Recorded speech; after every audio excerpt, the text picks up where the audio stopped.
मतदार याद्यांमधील घोळाच्या चौकशीचे निवडणूक आयोगाकडून आदेश. विरोधी पक्षांनी समोर आणलेले सर्व घोळ तपासणार, चौकशी करून अहवाल सादर करा, जिल्हाधिकाऱ्यांना सूचना. ओबीसी मेळाव्यात भुजबळांच्या विखारी टीकेनंतर राधाकृष्ण विखेंची संयमी प्रतिक्रिया. भुजबळांची भेट घेऊन गैरसमज दूर करणार असल्याचं विखेंकडून स्पष्ट.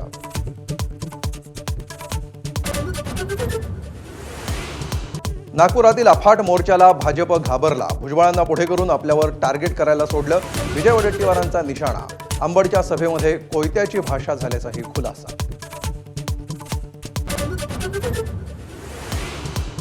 ठाण्यात ठाकरे बंधू उडवणार सगळ्यांच्या ठिकऱ्या. संजय राऊतांकडून ठाण्यामध्ये युतीची घोषणा.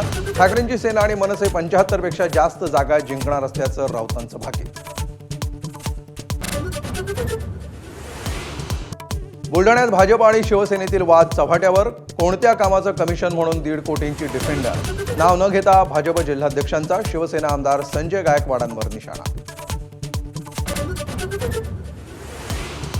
धनंजय मुंडेंनी आपल्या बहिणीसोबत गैरकृत्य केलं. घटस्फोटित पत्नी करुणा शर्मांचा गंभीर आरोप. दबावापोटी आईनंही आत्महत्या केल्याचा दावा. मुंबईतील भूमिगत मेट्रोच्या स्टेशनची नावं वादाच्या भोवऱ्यात. सीएसएमटी सिद्धिविनायकसह विविध स्थानकांच्या नावांना काँग्रेसचा विरोध. भाजपचं कॉर्पोरेट हिंदुत्व असल्याची टीका.